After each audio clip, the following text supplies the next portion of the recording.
Captain Hollis, still wrestling with the rudder to correct the barge's dangerous swing, shouted at them. "What the hell is going on up there, Si? Get back to the wheel." Silas ignored him. Nolan, recovering quickly from the surprise, tried to lunge for the satellite communicator. Silas slammed his forearm against Nolan's throat, pinning him to the glass. "No more acting, Nolan," Silas growled, his voice a low, hard rumble that bypassed the alarm's shrieks. "The winch is broken, and we're about to lose the tow. I know you're not a deckhand. You're an asset. Now tell me who sent you, or I'm going to let you explain to Hollis why we lost this barge and cost him his license."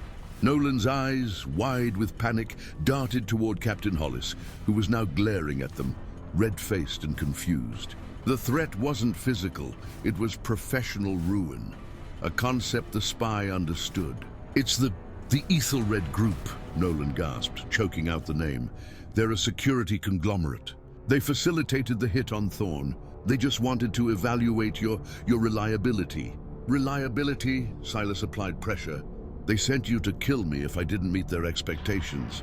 "No, they were monitoring you. They didn't trust the freelance code. If you showed any weakness, any emotional liability, they wanted the ability to compromise your cover and bring you into their full service, or eliminate the threat you pose to their secrecy." Nolan quickly confessed. "I was supposed to gather evidence of your personal life, your family, Ilara."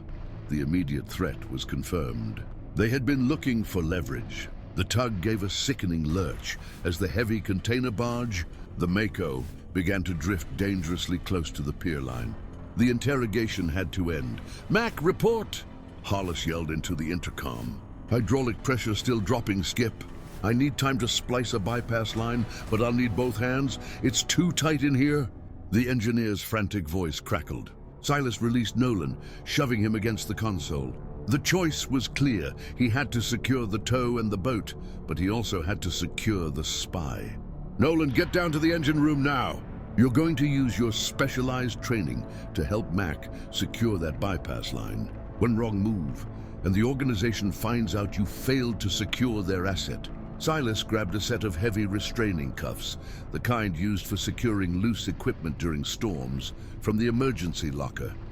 "You'll be working cuffed to a pipe. You help fix this boat, or you explain to your handler why you blew your cover for nothing." Nolan, recognizing the immediate professional threat to his own life and mission, scrambled out of the wheelhouse. Silas jumped to the rudder controls, joining Captain Hollis. "I'll take the rudder, Skip. Nolan's going to assist Mac. He's highly skilled in hydraulics." While Hollis stared at him, bewildered, Silas used his intimate knowledge of the currents and the tug's limits. He adjusted the thrust, fighting the current, compensating for the Mako's deadly drift with a series of hard, aggressive rudder corrections. He guided the crippled tow through the choke point, feeling the steel of the hull scrape perilously close to the pilings. But avoiding a full collision, the mate's precision saved the vessel. Moments later, Mac's voice came over the intercom, exhausted but triumphant. "Bypass is holding, Skip. We've got partial pressure back on the winch, thanks to Nolan's fast work." Silas had done it. He neutralized the spy, extracted the intelligence, the Ethelred Group, and in the process forced Nolan to confirm his cover story, that the new deckhand was indeed a highly skilled professional who saved the tug. Once the Mako was safely docked and the crisis was over, the next phase began. Silas cuffed Nolan's ankle to a heavy stanchion in the aft bunkhouse, a temporary prison. The organization now knew their asset was compromised, and they had another 27 days before Silas was off the tug again.